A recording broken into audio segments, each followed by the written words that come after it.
3,000.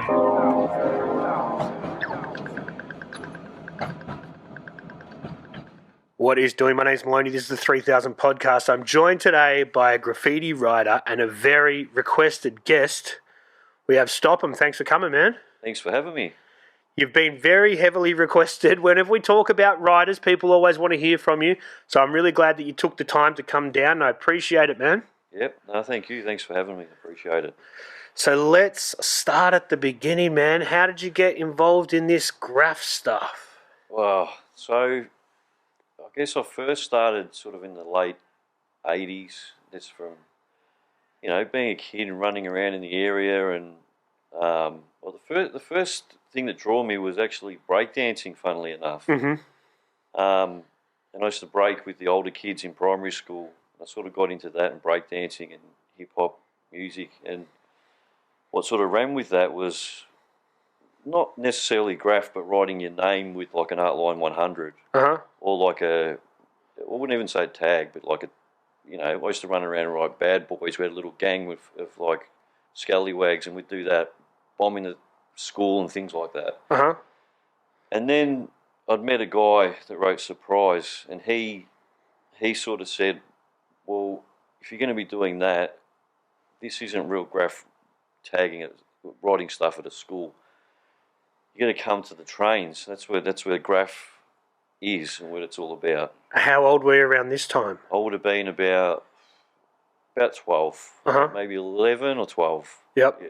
Uh-huh. So that's pretty young. Yeah, it would have been grade 6, I reckon. Yeah, so that's about 12, Give yeah. or take, yeah. Mm-hmm. Yeah, so. So then this guy, Surprise, says come to the yards or just to the trains, just the train stations? Yeah, to the station. Like that's where everyone would like hang out and, sort of bomb the trains and do loops and things like that. And that was like an introduction. So when I first sort of went down there, I'd jump on my push bike and just see like a mob of guys, like 10, 12 guys, thrashing the train. The train's already bombed as it was back then. We're talking, late 87, 88, around that time. Yep. The trains were thrashed, and it was it's not as stringent as it is now, obviously, on the train system. Back then trains were hammered. Everyone was running amok. Dudes were booting out the windows and just thrashing trains already thrashed. Blueies were still running. Yeah, it was a different time. That was my introduction to graph. Yeah, so a bit like the walls here. There wasn't a lot of spots when you first would get the trains. Man. Yeah, 100%. So what are you using, just like whatever markers you can get your hands on? Yeah, I was even using crayons and shit like that to tag the windows. A lot of people did. Artline 100s and markers like that, just your everyday sort of markers. And the temperas weren't something I was familiar with until I got to the trains. Mm-hmm. And everyone's carrying these fucking whopping markers, these 20mm, 30mm tempera markers with tape filled with raven oil and Artline mixtures and things like that. And, just to get those stains and flows and flow pens they were using. But yeah, that was the norm, and that was the introduction to that. Yeah, and so who's schooling you on how to put together those markers, though? Because you couldn't really just rack them. You had to create them, didn't you? Yeah, well, you racked them, but what sort of inks did you put in had to be sort of knowledge passed down from other writers. Uh-huh. So, yeah, and even Poscas, like tagging with Poscas and things like that, they were pretty readily available. The Artline 100s were like the one that stuck in my head initially. Because it had the chisel tip, or because... Yeah, they had like a chisel tip. You still get them now, but then Poscas wipe off. But yeah, then the temperas were something with sort of used by graffiti writers in the know, and the Pilot flow pens as well. Uh-huh. And so then that is really opening up. That's a level up from crayons on the windows. That's when right, you... Yeah, so you start, and then you go out with the intention. It's not something you're doing at school. You're going out just to bomb. Yeah, that's right. And then it's like, oh, right, okay. And then it becomes, as you learn from these older guys, so I was so much younger. I was about 4 years younger than everyone else. And I was like, wow, that's like another thing that you get excited about, like the markers, Yeah. Yeah. So then you start to realise, all right, there's a bit more to it than just writing your name. Do you start to think about stylising it? Are you thinking about different words? What's the progression from there? Yeah, I sort of started writing just a jumble of letters. Like TXA1 was my first tag. It wasn't abbreviated for anything. Didn't mean anything. When I saw tags with like 3 letters or a crew name, I thought that was a tag. So I copied that, funnily enough, and then I do a 1 with a circle at the end. And then, well, at that time, like in the late 80s, it was common for writers to pass on tags. It's something that doesn't happen very often at all anymore. Yep. But back then was really common. And someone says, here's your name, what can you do with it? Like you'd change up your tags all the time. And I got given the tag Tremor. And I used to, like, my first sort of tag was Tremor. I got passed down from a guy that wrote Brat. And I was sort of writing that a bit. And then later on I got given another tag, which was Peak. And so that was one of Surprise's aliases. P-E-A-K? P-E-A-K. And you're talking a kid, it's 12 years old. I didn't get up, I was a toy. But these are my first experiences with just experimenting with whack tags and just doing, tags on the trains or whatever back then. And I guess it gives you a little bit more motivation. If an older person gives you a word and says, come on, show us something, then you're like, okay, well, I need to do something with this word. That's right. It's one of those things where you sort of like, oh, wow, I've got given a tag or I've given a marker. Like, it's kind of these little steps in progression are like you're getting more excited about it, about the whole graph thing, and it sort of went from there and just kept changing different names and this and that. And so when did you start to, well, you said that in those early days you're 12, you're a toy, but then when do you start to feel like you're actually getting better and getting more respect? At what, like 14, 15?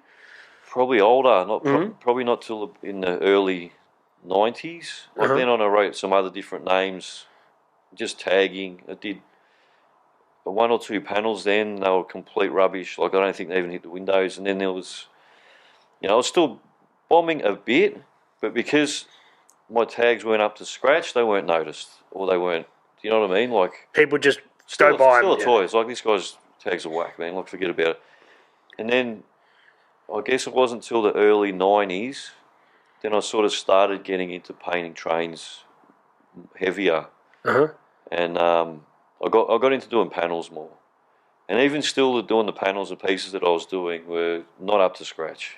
In your eyes, or you think by everybody's standard? Everybody's standards. Right. And like they were pretty buckled. And but you're still 16 or something, yeah? I was about 16. So you're young. Yeah. And then, but I had fire in my belly. I was keen as, like I loved it. I sort of hopped into a yard, into the St Albans yard, and sort of went in on my own. I painted on my own. I was expecting to get caught. Didn't know what to expect. Got out. I'm like, oh, I got away with it. I did this shitty little panel, little floater. By yourself? By myself. I crawled through a little space like this, a little hole underneath it. And I'm like, oh, fuck. I got away. And then I was like, oh, I'm going to do it again. Went back on the weekend. I brought a mate. Jumped in the daytime. Just pumped out these quickie panels, but they were a little bit bigger, a little bit more background, And I was like, fuck. I think we're onto something here. Went back the next Sunday all day. There was no one coming. And the pieces got a little bit bigger, a little bit more elaborate. We started doing 2-colour fades.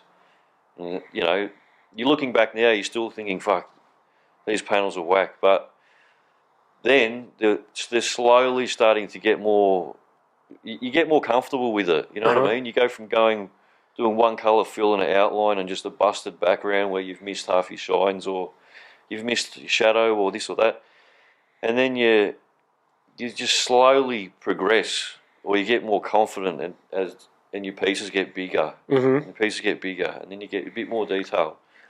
And getting bigger is it's definitely a way that makes you look more imposing without, like you said, you do a little floater. It doesn't look that impressive. If you do something really big that takes up a lot of space, it already has that imposing nature to it. Yeah, that's right. Yeah.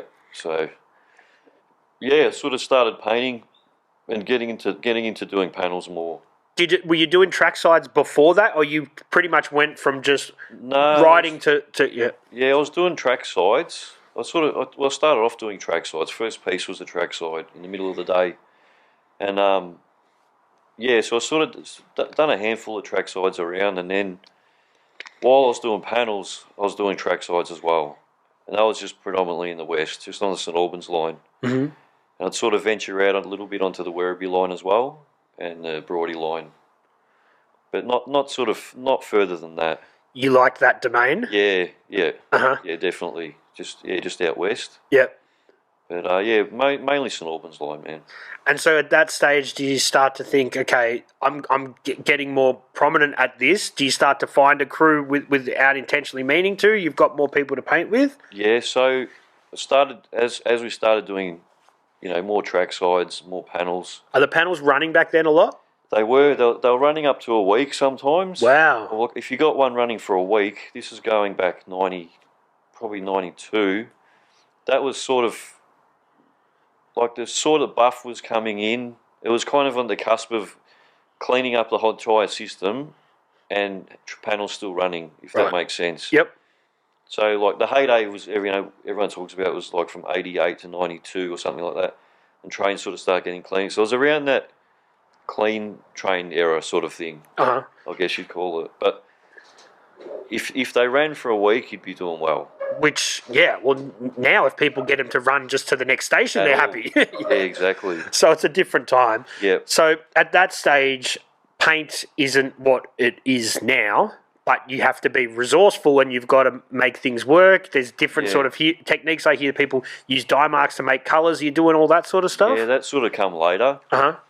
So you're just using the sort of Dulux, whatever you can get your hands on. So the paint we'd use touch-ups are still around, which were sort of available at, most Kmarts and things like that, or little auto stores where we'd get touch-ups, which is predominantly we'd use those. And back then there was McEwen's as well, where we'd get your kill rust, or your fiddly bits, and bits and pieces. Then you can go get little auto stores will sell VHTs. You get budget enamels from certain hardware. You'd figure out what stores had what paint and where to obtain those. Yep. So, yeah, that's another thing, like when I was talking about the markers, the art lines, you'd have to, that knowledge you get passed down.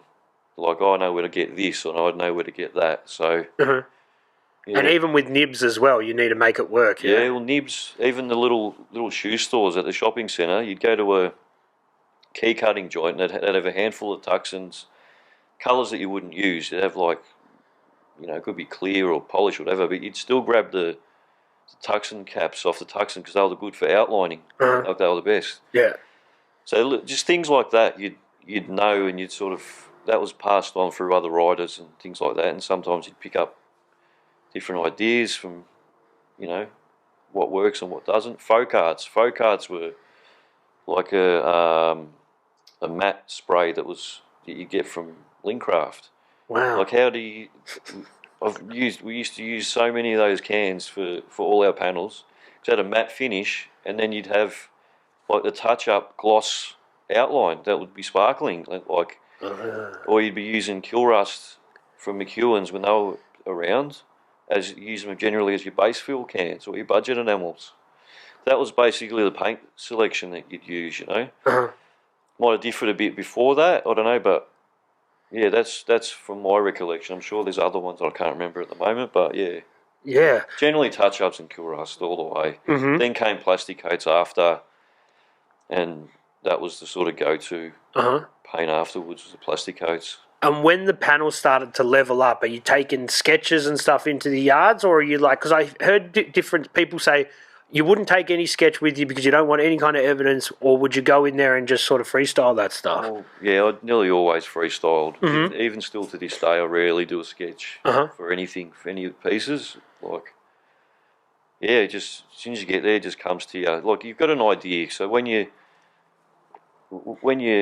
getting all your paint together, you've got a roughly idea what you're going to do, how big it is, what colour you're going to do for your base, for your, your outline and whatnot, and how many cans you're going to use for that size. You sort of get an idea. But yeah, I'm one of the, I guess, few people that never really use the sketch. And you're supposed to, you should, you know. But no, when you say it pays, like my pieces are quite repetitive in style, and you can see that. But yeah, it becomes sort of muscle memory, I guess. You just pick up a piece of paper and a pen, and you're gonna, even if you were gonna sketch, you're gonna just do what you would anyway. pretty much. Yeah. Yeah. Whereas other guys out there that can just do, you know, just go from style to style, and every single piece is completely different, which is what it's all about. I understand that, but yeah, some people can do that. Some people just do what I do, I suppose. I don't know. It's repetition though, and when you're doing it so much, it's just coming out. It's a trademark, I suppose. It's a stamp, I guess. So when in this journey did you adapt the Stop moniker? Yeah, I guess early '90s, like, sort of went on to do more panels, and more panels are running and things like that. And I teamed up with Zest, and he was sort of one of the main guys that knew the trains inside out, and you know, he was all about graph. And like, whereas before that, I sort of had a bunch of mates from around the area, where I was the one trying to drive everyone to, like, come on, let's do a panel. And these guys that were like not into graph as heavily as what I was. I was obsessed. Like, I was just live, eat, breathe graph. But when I met him, he was sort of like, he was the same, you know. And then we'd team up with him, and then you know, there's other guys from out west. Alibis was another one. He was a heavy inside bomber. He had fresh tags, but he could paint as well. Like, he did some really nice panels. So that was DKL NSA days. So that was DKL crew and NSA. And NSA were the Werribee line guys, and DKL was sort of Broadmeadows and St Albans line and Werribee, or sort of. So it's like a western suburbs crew. And the other guy, which was also a heavy driving force in graph out in the west, was Tika, a guy that rode Teak, and he killed it, man. He was Teak. Teak. Yeah, Tika. Yeah, he did some really nice stuff, and he was like the driving force out in the Werribee line. Mm-hmm. So we sort of, out in the west, we sort of all teamed up, but, you know, the three lines or whatever, and we had DKL NSA, and that was who I was painting with, like, in the early '90s. Yeah, because I guess it makes you more motivated, because, like you said, some of the early friends, they're into it as a bit of a pastime, but they're not living it like you are. So when you hook up with these other guys that are living it, it gives you a kick in the ass. All right, we're on now. That's right. And those two guys were the ones, for me, or two or three guys that were me, the ones that stood out, that were really right into it, you know. And yeah, when we all teamed up and did some big missions as well, it was awesome, man. It was fucking unreal. Yeah, good times. Good times. So free times. Well, yeah, I wasn't really at that age doing that sort of stuff, but I know that time it was different. People didn't have mobile phones. People didn't have any of that sort of stuff. Nah. You just lived your life. Exactly, man. Yeah. So then, moving forward from there, are the panels getting bigger? You're doing sort of top to bottoms and stuff? We're doing sort of, you know, pretty big end to ends, and yeah, they're getting more elaborate. The pieces are getting bigger and, you know, better, and, you know, we're getting right into it. And yeah, we did a couple of top to bottoms. Did a whole car at North Melbourne, and then just sort of kept painting from there. Once the train painting starts, is it hard to go back to track sides? It's just not giving you that rush. You don't feel like it's as... It's not the same, you know. Like, you don't have the thrill, you know, and you don't have it's the whole journey of painting the train, you know, knowing where to paint, where the train's going to run, the excitement of, you know, painting a train at night, and you're sort of seeing everything in black and white or black and grey at night time. Sometimes you got no idea what you're doing, or you can't see shit. Like in St Albans Yard, it was so dark, man. It was fucked. I didn't know what I was going to produce the next day. Some of it good, some of it not so good. So we used to go there in the daytime and Sunday and paint and just kick it all day. No stress. You weren't worried about seggies or anything. Not at all, man. Because Sundays they just weren't doing it. In that area, everyone mind their own business. Yeah, right. It's like you go to Camberwell Yard or somewhere like that. So if you're dressed wrong, someone's going to call the jacks on you. Yeah. You go to St Albans, no one gives a fuck. Yeah. And like that yard doesn't exist anymore, but it was all good, man. Like, and we used to do it a lot in the daytime. It was fucking awesome. Yeah, right. Yeah, but nighttime was hard. It was dark. It was really dark. And there's other spots where they were really lit up and open, and they were sort of, there's some good yards on the other side of town, eastern suburbs. Did you start venturing out there? Yeah, we sort of started hearing about different places and different yards through other riders and this and that. But yeah, pretty much mainly painted in the west, but yeah, I've painted a lot all over Melbourne as well. Most of the other yards too at some point. Yeah. And did you ever feel like it was because I hear this a bit, that there's a west against the rest kind of mentality? I wouldn't really say that. No. Okay. No. It's a smaller, tighter knit group of people. You've got Melbourne, which is 90% of people live on one side of town. Then you've got a handful of these guys that are living in the industrial side of the city. And there's not many of us either. So you're more tight knit. Yeah, I'd say so. Yeah. Yeah. Yeah. So then, when you do eventually go out to the other yards, are you feeling like, yep, this is the same thing? It's just a bit different. It's a bit hotter. Yeah, it was a bit more thrilling painting on the other side of town, because when you go to a yard and you'd see it, you'd see a tag of some big name rider on a pole or something. It's like, oh, fuck, this guy's panelled at this yard. It's like, wow, Well, you see a fence and it's absolutely shredded to pieces. It's been cut that fucking 1,000 times. Like, fuck, it's not like that on our side of town, Or you just see, like I said, you'd see tags in the pole or tags around the area, and you build up that excitement about it, it's grouse. Yeah. Yes, I guess once you start to hit your yard so much, you need a new thrill, and that's when you start venturing out to the other ones. Exactly, yeah. And they were generally hotter, the eastern suburbs and northeastern suburbs. A lot hotter, a lot more riders, a lot more crews to deal with. Our side of town was less people were inclined to come over and paint our spots. If they did, were they welcome? No one was welcome. In our yard, nobody, man. So did you think... No one was welcome. No one? And no one fucking painted it either. The best. Yeah. Yeah. So then, did you feel that it was going to be the same when you went over to the other side? Did you think that, can we just go to their yards? Or you did it almost for a bit of sport, a bit of a thrill? Let's see what happens. I reckon most of the yards were open slather. The only one was probably Dandy. You'd be thinking twice. But yeah, nah. You'd paint wherever, man.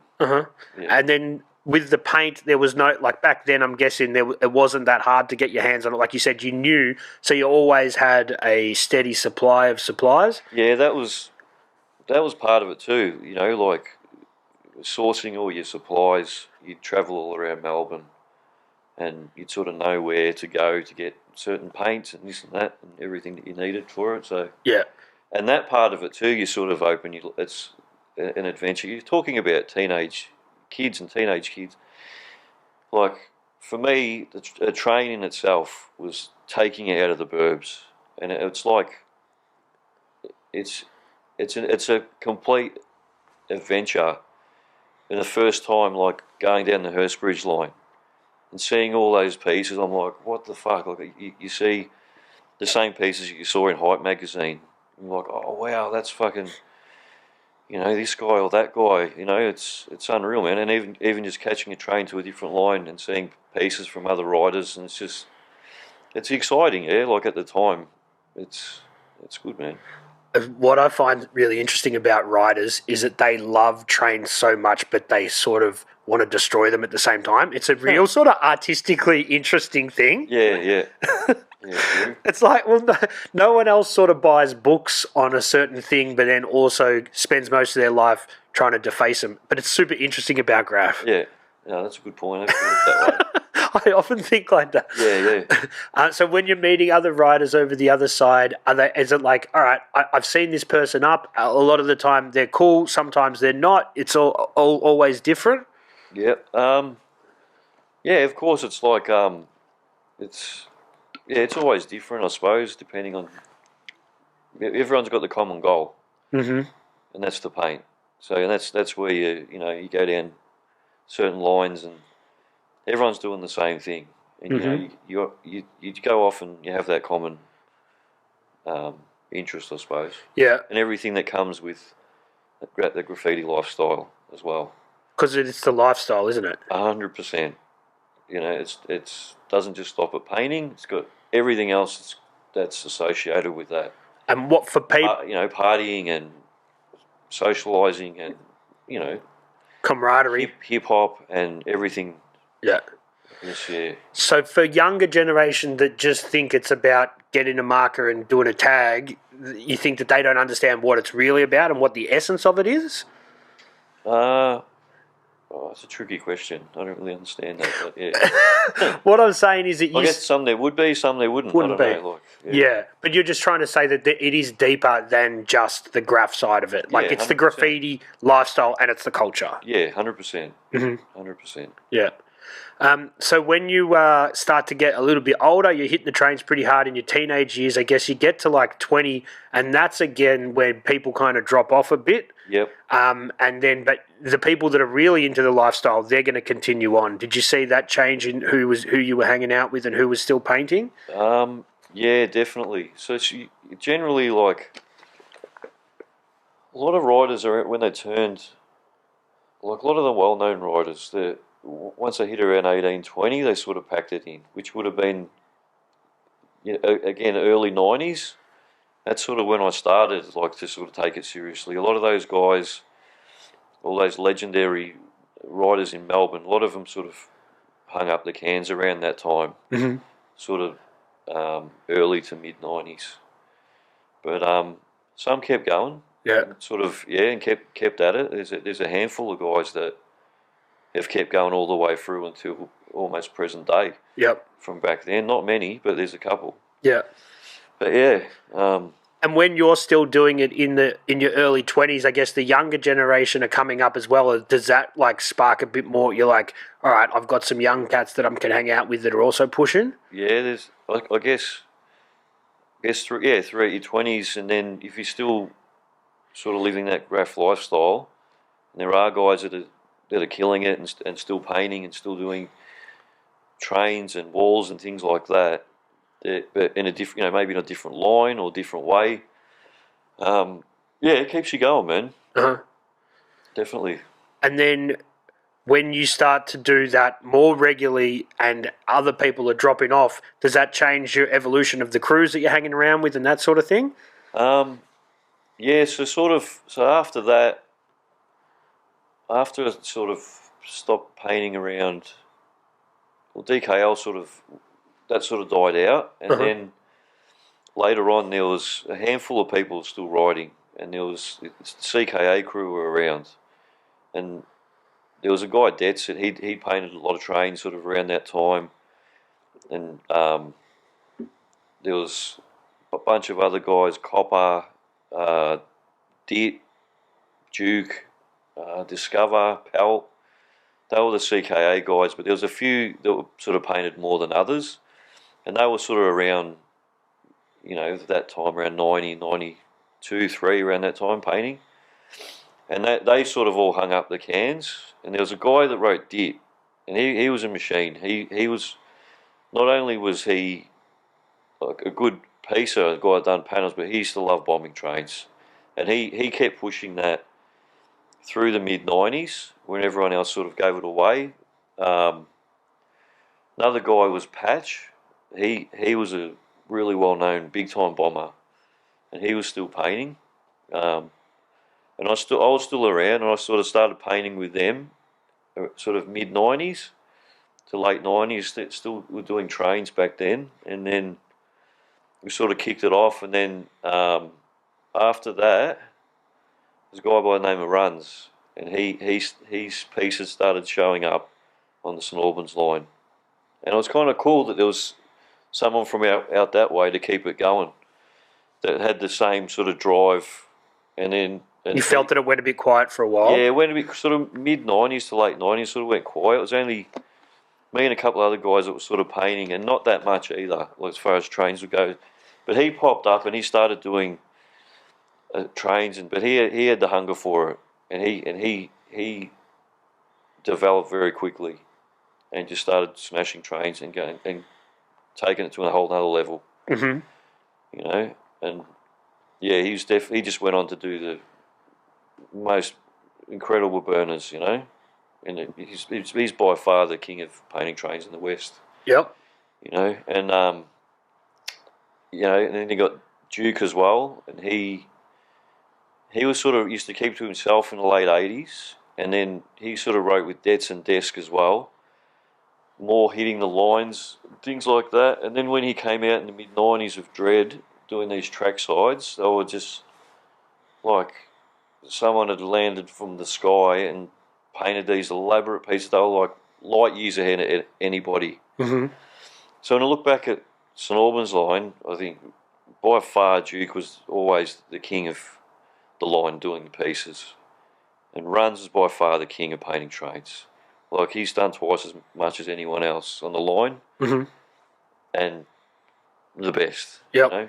So those two guys stand out. Everyone else is just background noise. You know, They might have dabbled in it, but those two guys were the kings of the line. And it's about longevity, isn't it? It is. It is, most definitely. Yeah. Yeah. And this is coming from myself, who's never been a graffiti writer, but as someone who just watches, you see people that get up a lot. Yep. And then you're like, oh, that guy's everywhere at the moment. But then they're not. You know what I mean? That's so it's right. about the consistency of it, isn't it? They might go hard for a couple of years and then vanish, you know, for a couple of years and then pop back up again, you know. Or yeah, but they've been very consistent. Mm-hmm. Yeah, consistent. They've been painting the whole way. And you take my hat off to them. Yeah. So when it comes to people out west, they're the ones that you say, yep. But what about if we're talking about the rest of the city? Like you said, it depends on the era that you're talking about. Well, let's talk about the 90s, or when you sort of think that was kind of, yeah. You know, obviously early 90s, you can't go past Puzzle. Uh-huh. You know, you go down to Hurstbridge line, and the whole line was covered in these immaculate pieces. He's just methodically pieced between every station with the most detailed piece, and the trains were unmatched. Mm-hmm. You know, and yeah, I don't know. Obviously, WCA and all those guys, Nasty's another one. His stuff was insane. Reach, Denim. There's so many. It's so hard to go off of 100 different names. And you had the privilege of painting, well, sort of against Puzzle, but with him recently with that Harry's thing. Yeah, that was pretty cool, man. It was good to paint a Hitachi again. Uh-huh. It was awesome. Did it take you back? Definitely, yeah. All the little poles and little bits and pieces on him. You kind of, you know, you look up and you kind of flash back to where you were painting him a while back. It was good, really good experience. Uh-huh. You know, it was awesome. Oh, but man, I'm just curious about that. Do they clean them off, or do they paint over the chrome, or how does it? Is it layers of paint on those trains? Yeah, it was just layers of paint at the moment. But yeah, I think they might be going to cleaning it at some point. Yeah. So yeah, it was good. It was good to see. Well, all of those guys. Marine did an absolute burner. He was crazy. Vesti did a really cool piece, and yeah, Puzzle was awesome. I was mad to see another Puzzle panel pop up. Yeah. Hitachi. Uh-huh. Yeah, unreal. And what a spin surreal, actually. Yeah. Yeah. Unreal. Yeah. It's really cool that building is being used for something graffiti related now, because it could easily be used for something that people don't appreciate, those trains, you know? Exactly, yeah. And even Easies, they paint the trains as well, you know, from time to time. Yep. Which is pretty cool. But yeah, man, no, that was a really good experience to do that. Yeah.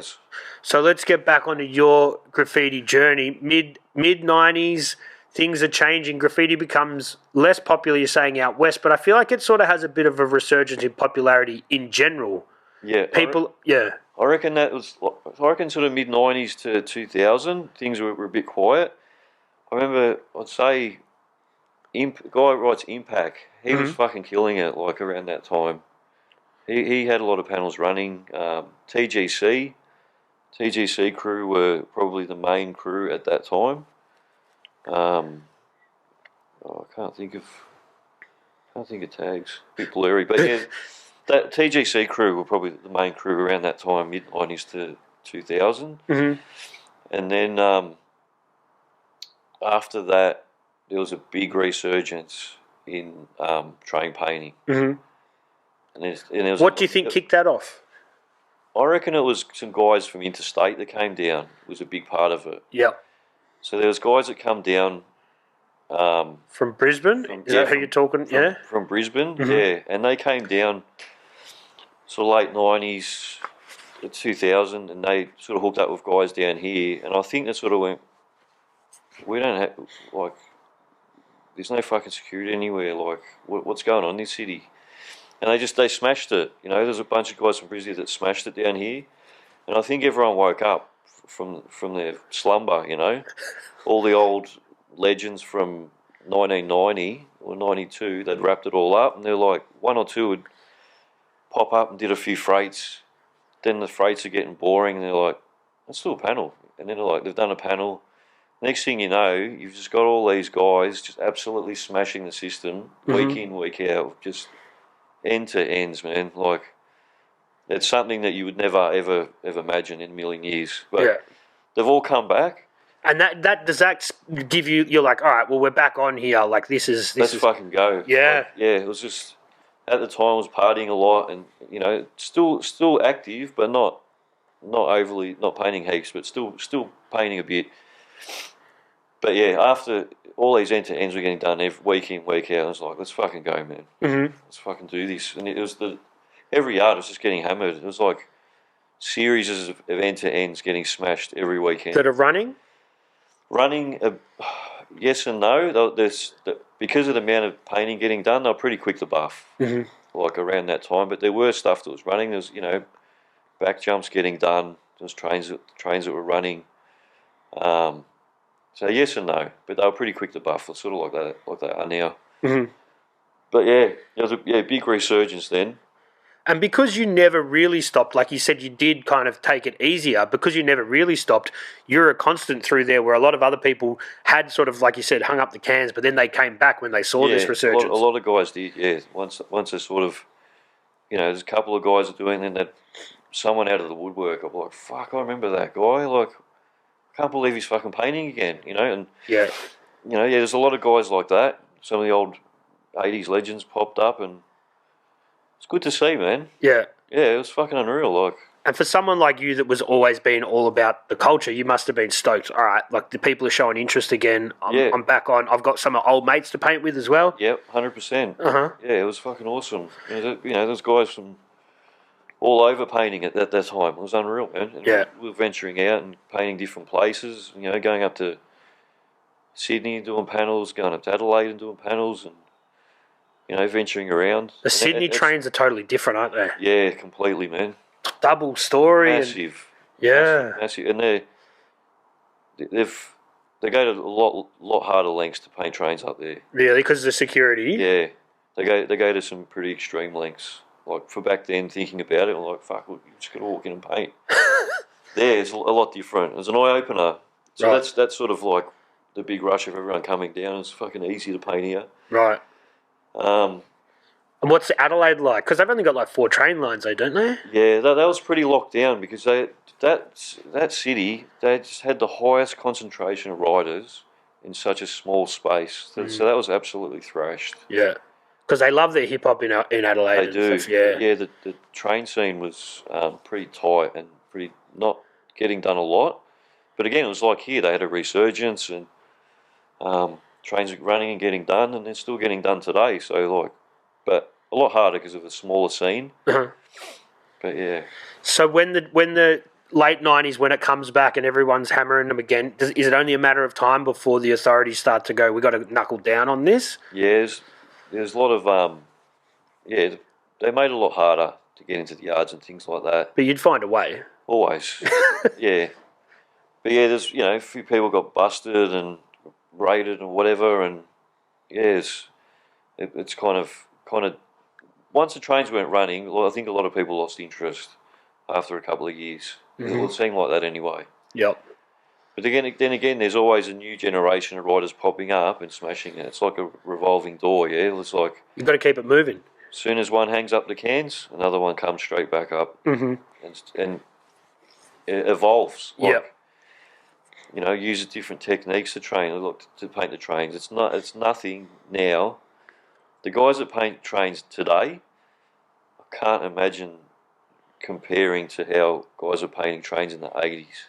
It's chalk and cheese. There's a lot of old riders that think they don't really give any credit to the younger riders. Like, oh, that's whack, that's a throw up or something. It's like you realise that 3 people have done this panel in like 2 minutes. You know, that's what they've been given instead of walking to a yard on a Sunday with your boombox. No one's coming, man. Yeah. Like the yard we used to paint, they used to lock up the trains on Friday night. No one's coming till Monday morning, man. Like, could you imagine? Like, you'd give any of these guys an hour, and they'd produce something 10 times better than what the guys were doing back then. There's no comparison. Yeah. I think that needs to be said, man. I take my hat off to the guys that paint now and the last decade, man. Fucking unbelievable. Because cameras are just everywhere. Like you can't get to A to B without being on camera. Yeah. At some point. And the other thing is the lengths they go to catch you or set you up and do. Yep. It's unbelievable. Like.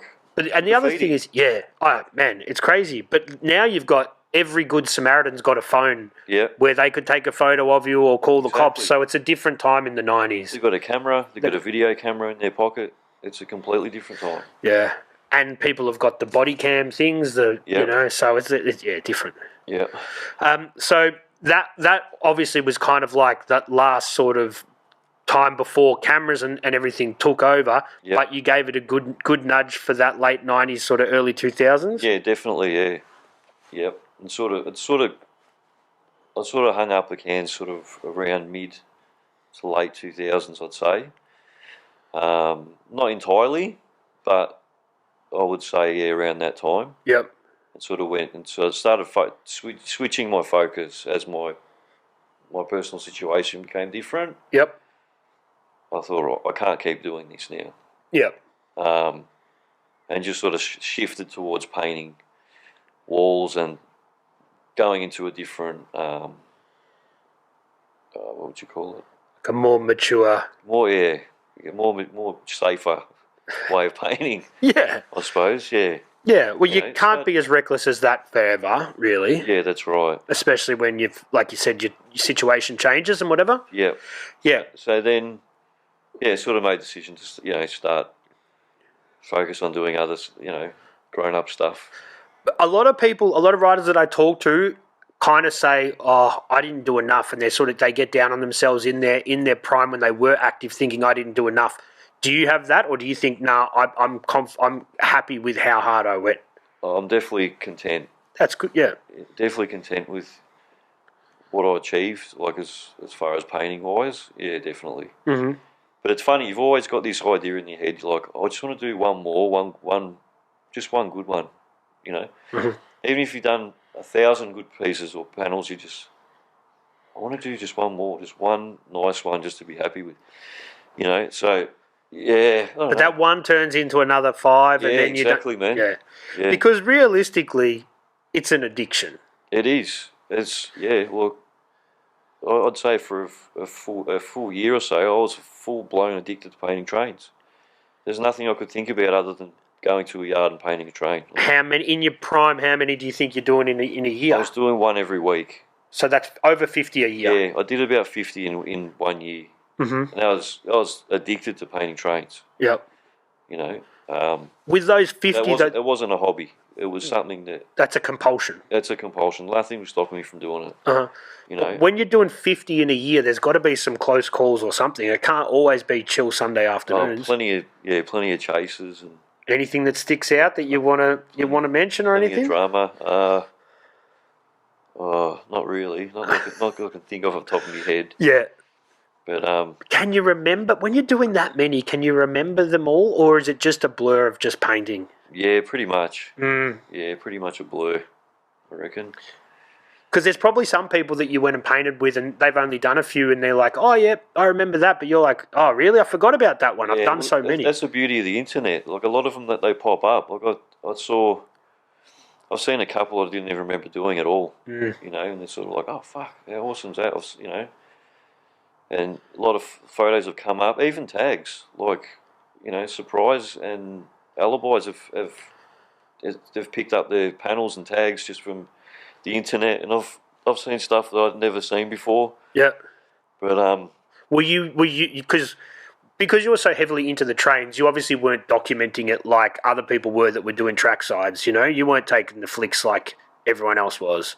yeah, I was like, You were? yeah. There's always someone that had photos. Yeah. We'd sort of sometimes rely on someone to get photos, or you'd sort of, because the trains are, I guess, talking about the early '90s, because you'd be hopeful that someone got a photo because they ran. Mm-hmm.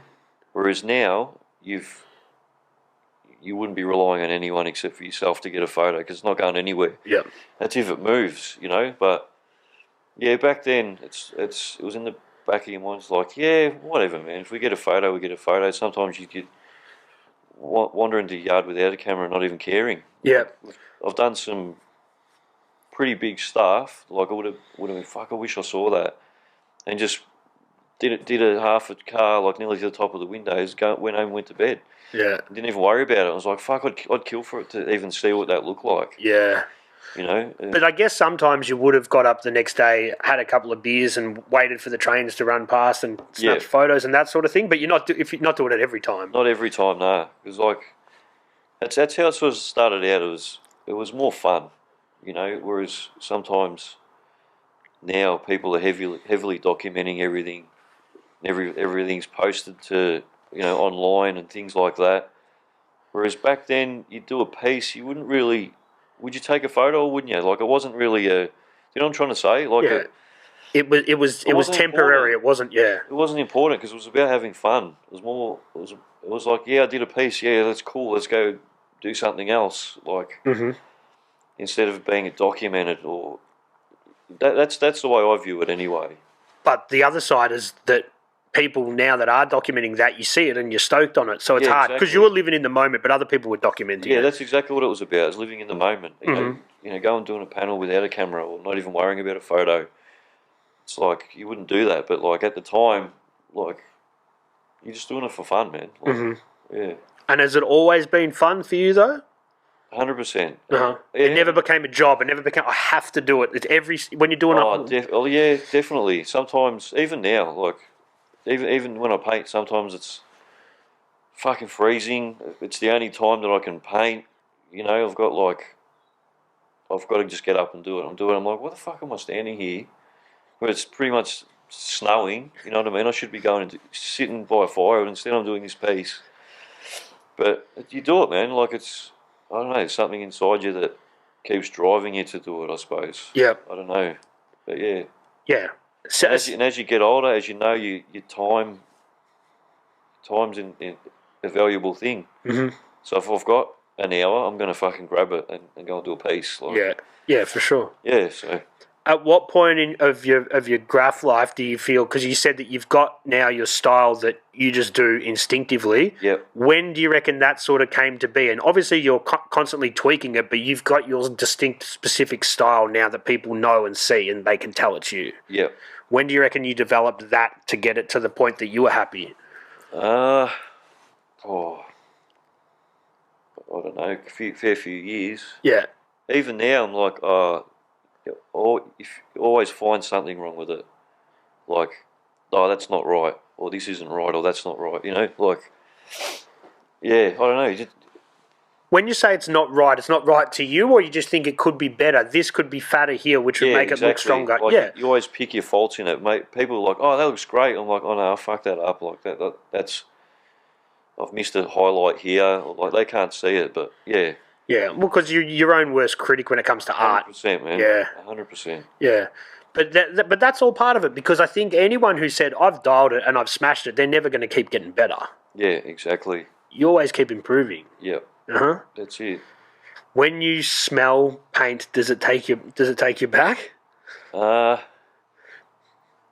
a bit different paint these days. Uh-huh. So obviously there's businesses that have, paint now. So like I said earlier, before you'd have to go and source your paint from different places, or you'd have to know where to get it. And whereas now you've got graffiti stores, you've got hip hop stores that have graffiti specific paint that you just pick out, And obviously that's cool, but you feel that it's not the essence of what it's about. Yeah, you could say that. Yeah, Uh-huh. it's just different. Like picking up a can of Loop or something like that now and painting. It's thick, bright, covered, no problem. Whereas you might pick up a can of something from McEwen's back in the day, it might come out like water. Or like It's a lucky dip. It's a lucky dip, and you got to put in a lot more work to try and get it working. Whereas it's kind of the guesswork's done for you. So you can just go and pick up your paint, off you go. And I honestly think that that's why some of the younger people or the new school are going for that unpolished, style, because they're going back to using stock caps, using paint that's not shaken up properly. It's kind of a homage to that early days. Do you know what I mean? Yeah, I know what you're saying. Yeah, yeah, dusty fills and that sort of thing. Yeah, stock caps, outlines, and that sort of news. Yeah, I know what you're saying. Yeah, true. I think, and a lot of people hate on that stuff, but I'm like, they're kind of just going back, stripping it right back to what it was about, Yeah, 100%, definitely. But I guess for the overall evolution of graffiti, having those new nibs and nozzles that do everything that you want, having the paint that covers, it's good to push graffiti in the right direction as far as creatively. Yeah. But you just would rather see that. Yeah, I don't know. It's two different times. Uh-huh. Do you know what I'm saying? It's chalk and cheese. You can't compare one with the other. That's how it was done back then, and this is how it's done now. So if you were going to go paint a train now, would you go to get your Dulux and whatever you could, or would you go and get Loop and do it all nice and polished? Oh, of course, Loop. Uh-huh. Your brands out there. Because why not use it? It's ready to go. Uh-huh. Yeah, you're nuts to use a fan spray can that you're going to be standing there trying to fill it in for hours. By that time, the train's going to be taken off. Uh-huh. It doesn't compare. You're obviously still keeping your eye on what's happening in the graffiti scene. Yeah, definitely. Who do you think is sort of smashing it, or who do you think is doing a really good job at the moment, or the last sort of 5 or 6 years? Well, it depends what you mean, like trains or walls or. Well, yeah, you can break them down if you want. Bombing, or it's far out. I don't know.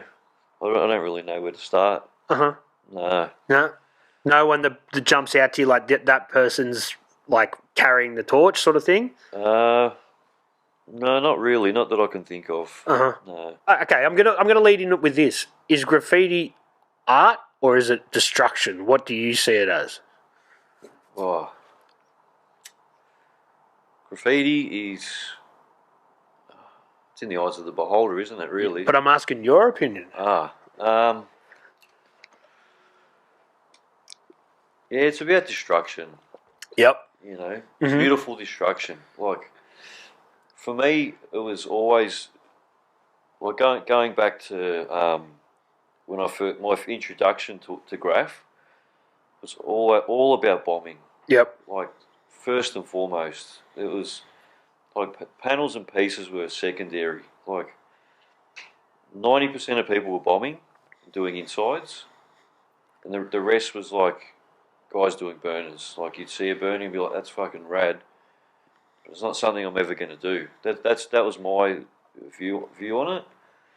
So definitely graph to me was more about having fun and adventure and destruction and bombing. Yep. So then as you go into your more mature stage of graph, you start to do more art stuff, more of the artistic side of it. Yeah, so I guess, sort of after, coming to a crossroads as getting older and life changing, I suppose, you sort of think, do I hang up the cans and just give it away. Some people like die-hard bombers guys are like, I'm not fucking interested. If I can't bomb, if I can't paint trains, I'm not fucking painting at all. Like, it's like, fuck all the legal stuff off. That's not graph. That's not real, you know. And there are plenty of guys like that, and I understand that mentality. But and I thought, well, I can do that. I can keep painting trains till the day I die. How's that going to affect everybody around me? Or I can hang up the cans and just give it away altogether. Or I can keep painting by just doing, you know, productions and day spots and, you know, just walls and staying connected and creative in that space. Yep. And that's what I did. And that's what I've been doing for the last, I don't know how many years. Yep. You know, just painting socially with mates, catching up with like old guys from back in the day that have resurfaced, and we've done walls together. Met new people from all over Australia and painted with them. People from all around town, you know, adventured overseas. Met people over there and painted, you know, walls and things like that there, and just developed and I guess gone into a different direction. Yep. Yeah.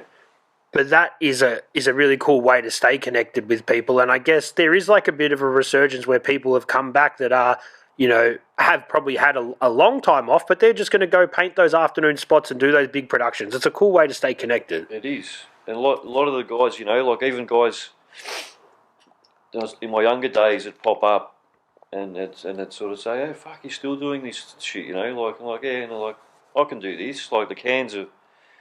You go to the shop and you get graffiti cans now, and you're like, what the fuck? Look, people don't comprehend, but there's so many people that have come back into it and picked up the cans and, you know, do it as a hobby type of thing now. It's cool, man. Yeah.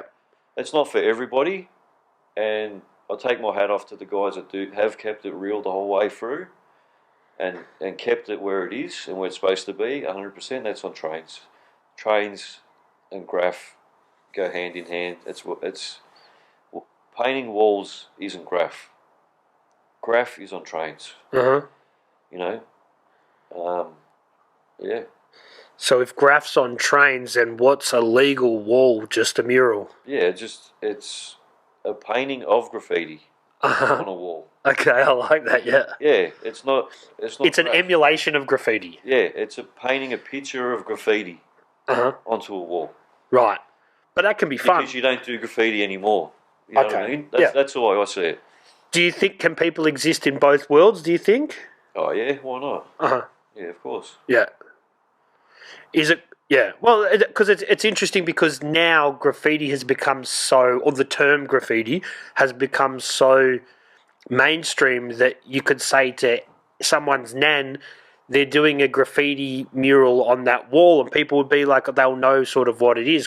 The word graffiti has kind of changed how people perceive it, you know? Definitely. Mm. I think, like, you know, with once all the street art movement came in, that's when everything changed, and the stencil graph and all that sort of stuff. So if you'd see someone walking down the street doing a piece, police would get called. Like if you're doing it in the 80s or something like that, if you did it now, you can pretty much walk down the street anywhere in the inner city and do a piece. People won't look twice at you because they think that you're automatically allowed to do it. Yeah. Whereas if you went back, you know, late 80s, early 90s, there'll be an uproar. Like people be flipping out. Like if you're doing anything with a spray can, it's a crime. Yeah. Whereas now it's the opposite of that. People want to take a photo and be like, "What's your Instagram? I want to tag you." You know what I mean? Yeah, like, exactly. You get a lot of those people. There's street art festival where people walk around and just take photos of it. Yep, exactly. That whole thing has changed graph 100%. Yeah. That whole street art, I guess, thing. You know. Not for the better, in your opinion. Well, yes and no. I suppose there's people that make a living. You know, guys like. Soffles and Deviate and those sort of people. Heaps of other guys that they're made a living off graph. You know what I mean? Or we're painting murals and things like that. And how fucking awesome these guys love. They've both killed it with graffiti, and they've turned themselves into a career. How good's that? Like, yeah. so there is benefit, and it's, yeah, Those guys are few and far between, though, aren't they? Though, really. yeah, 100%. Yeah. So street art comes in, and that changes a lot of that sort of stuff, because some people that probably were doing graph go down that street art realm. But then the way people get up sort of changes as well. A lot more roller tags and that sort of thing. What do you think about that sort of stuff? Yeah, that's kind of a new thing, eh? Like, it's, you wouldn't see as much of it. Like, I remember when I was sort of younger, the pieces were sort of scattered, or there'd only be a handful of pieces on the line. Now the line is completely smashed. You got roller tags on top of pieces, and just any square inch that you could take. You know? Yeah. And that's on the tracks as well. But now, man, the freeways, they're hammered. And like, even talking to like Deviate when he was on here, he goes, "Man, we just didn't think to paint the freeways, but I wish I did." But man, that was, once that happened, it's just, they just get hammered. Yeah, that's just taken off. Yeah. I guess it's kind of funny. Like, they take the graph off the trains. It goes to the train lines. They buff the train lines. It goes to the street, and then it goes to the freeway. That's what I see, because they've got a buff in place, where they're buffing the lines, and some but not all have jumped from there to go on the freeways. Yeah. It's just evolving. Like, we're changing space, you know. Yeah.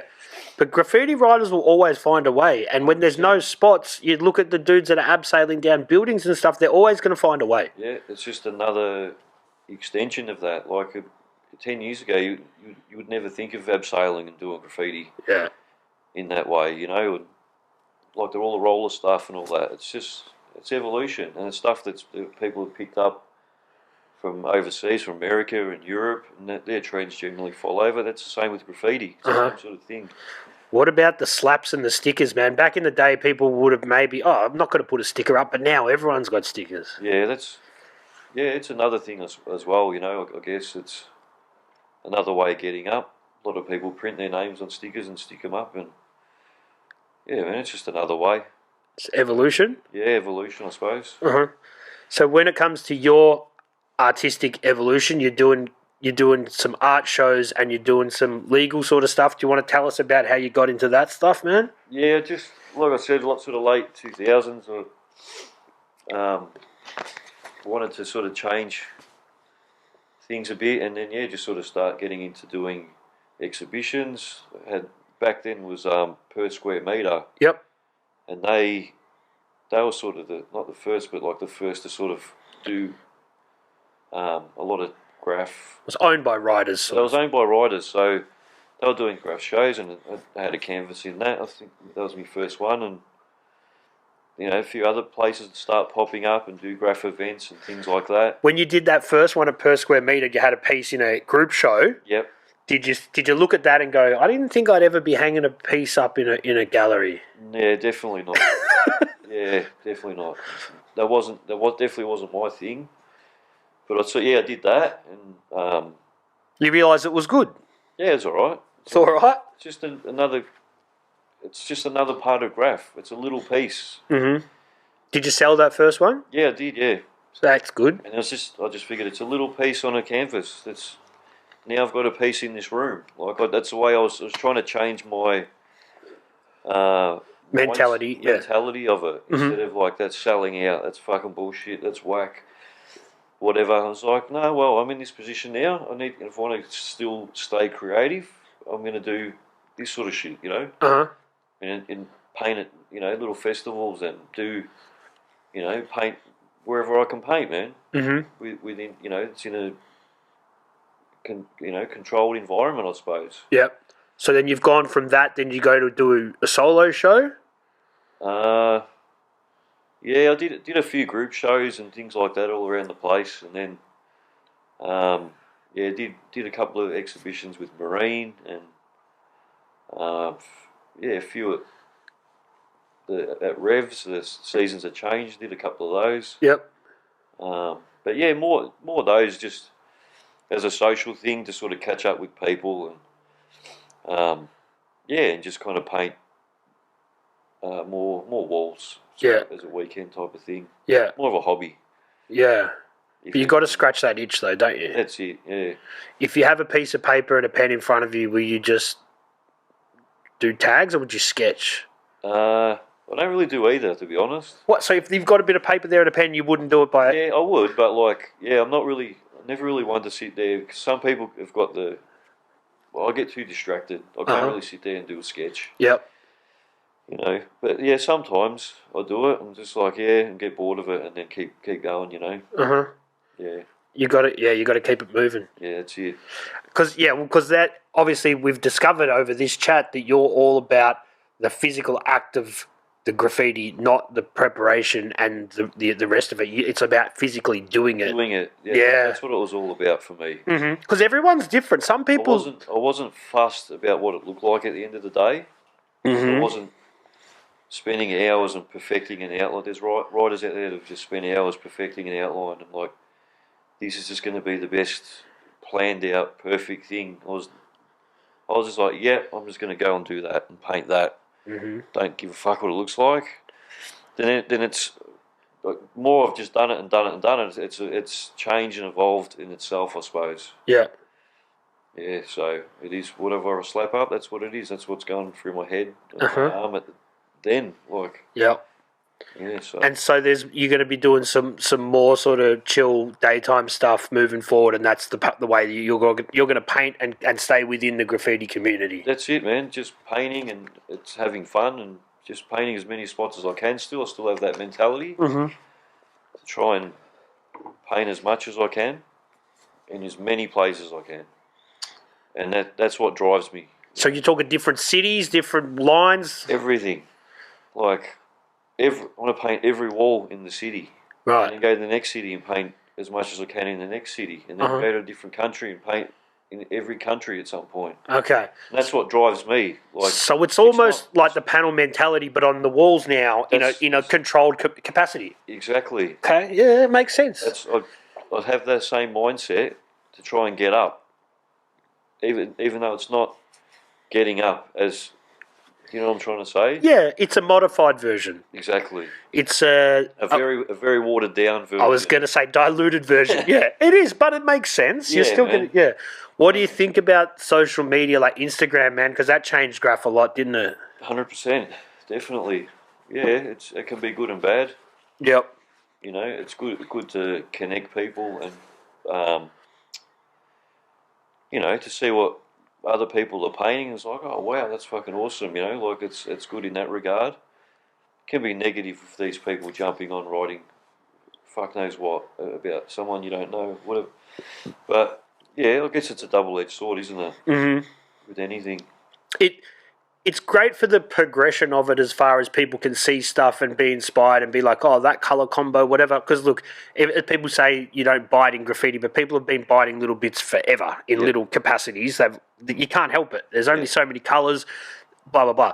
But one thing that has changed is, especially in, like, say, Melbourne, you would have had your style, which was kind of out west. You would have had your style, which was on this line. Now it's made everybody sort of have a global, like, there's no sort of specific style to specific areas because of the internet. That's why it's different back, like, starting out, like, because you'd only be inspired by the people around you, or what you saw. If you're lucky enough to get a magazine or something, Exactly. Like, when I was a kid sort of starting, I was influenced by the guys that were riding around me, like, Prono was the main bomber, sort of out west, because all the trains used to, they'd cross over. We'd get all the southern and north and west trains, and then the Hursty line and the east would cross over. So the system was split in two almost. So Frankston and Dandy would all go to the west, and west would go down south. So we'd always see a lot of, KSA, FMC trains roll in, and like heaps. And back early days, Prono, every train had a Prono tag or a Saipan tag. Yeah. So, and then all the guys around St Albans line, which was Well, back then it was the guy who wrote Dioxide. He was the first sort of king of the line sort of thing. And then you had Kame, the guy who wrote Kame. He was known as the king of the West back in the day. And then there was Escape, and the guy that does Riff Bear. He's videos. He's one of the sort of first writers back then. But all these guys that were getting up and they had their tag style. Even Brink, look, he was another guy from back there. You'd get influences from them, and like, you know, Desk and Duke, like their fat letter style. You'd sort of pick up their style of lettering, and you'd sort of not necessarily rip it off, but that's what you were seeing, and that's what you saw. Was your influence? Yeah. You're getting their influences. Yeah. So, and they all had that chunky, fat style of lettering, and that's what I sort of started out with. Uh-huh. So it's from them. Yeah. Yeah. And then, and so now it's changed where people can get influence from anything, but it used to just be what you saw was the only way you'd get influenced. That's right. Yeah.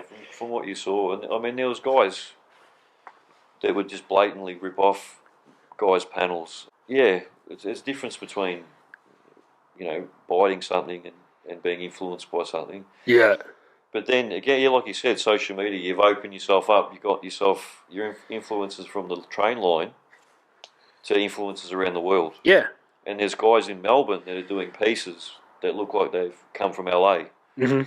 You know, and you're like, well, there's some dude that's been writing for 2 weeks and he's done the best fucking piece you've ever seen in your life. I'm like, I've been writing for fucking ever. I'm never going to paint that good, man. This guy's been painting for 2 weeks. Yeah. Like, obviously, he's developed it from something on the internet. And they do YouTube tutorials and all sorts of stuff, Yeah, you know? exactly. Like like you were saying, just to learn how to use the caps with different cans and whatever, someone had to tell you that. You couldn't go look it up. Someone had to go, you're a good kid, I like what you're doing, here's some knowledge. You'd have to be in the know sort of thing. Yeah. That sort of got passed down. Mm-hmm. So, yeah, so that was interesting, man. That's definitely the two comparisons. Everything was word of mouth. Yeah. And from what you saw in your environment. Yeah. But I guess from a documentation point of view, Instagram's good because I know people that will paint certain spots, not document themselves because they know there's that many people out there taking photos that someone else will document it for you. Yeah. Exactly. So you don't have to worry about keeping any of that stuff. Yeah. And that's a positive, I guess. Yeah, for sure. There's also been people that have come on this show that have talked about certain pieces or whatever, and somebody has sent them in a photo of that piece that they didn't have. So that sort of stuff's pretty cool as well. Yeah. Oh, definitely, man. Yeah, that side of it, like I said earlier, it's definitely good for that. Yeah. Like I said, I've had, you know, panels pop up that I've never even seen before. Yeah. Like, oh, fuck, that's awesome, man. Yeah. But that says how many you must have done to not remember all of them. Yeah. A few. As we get close to wrapping it up, Ben, is there anyone you want to shout out or anything you want to say as sort of like some closing words? No, just thanks for having us, man. I really appreciate it. Thanks for coming. Yeah, been a big fan of yours, watching your podcast and all the Melbourne riders jumping on and their insights. It's been good, man. Yeah, and it is important to document this stuff as well because if people don't tell their stories, only your mates know, and you know what I mean? Exactly. But yeah. Who's someone that you'd like to see sitting in that seat where you are in the future from the riding world? Oh, God. You got me on the spot here. I can't answer that. Okay, that's fair. Yeah. All right. Nah. All right, fair enough. Well, Stopem, thanks for coming in, man. It's been a good chat. I'm sure people are going to hit me with a whole bunch of why didn't you ask him about this? Why didn't you ask him about that? Yeah. But I think we've covered a lot. Yeah, cheers, man. Thank you very much. If there's anyone's I forgot to mention out there, I'm sure there is, but yeah, apologies, but I'm doing my best here. You are, and you've done a great job. Thanks for coming in, man. Thanks very much, man. I appreciate it. Cheers. Cheers. Oh.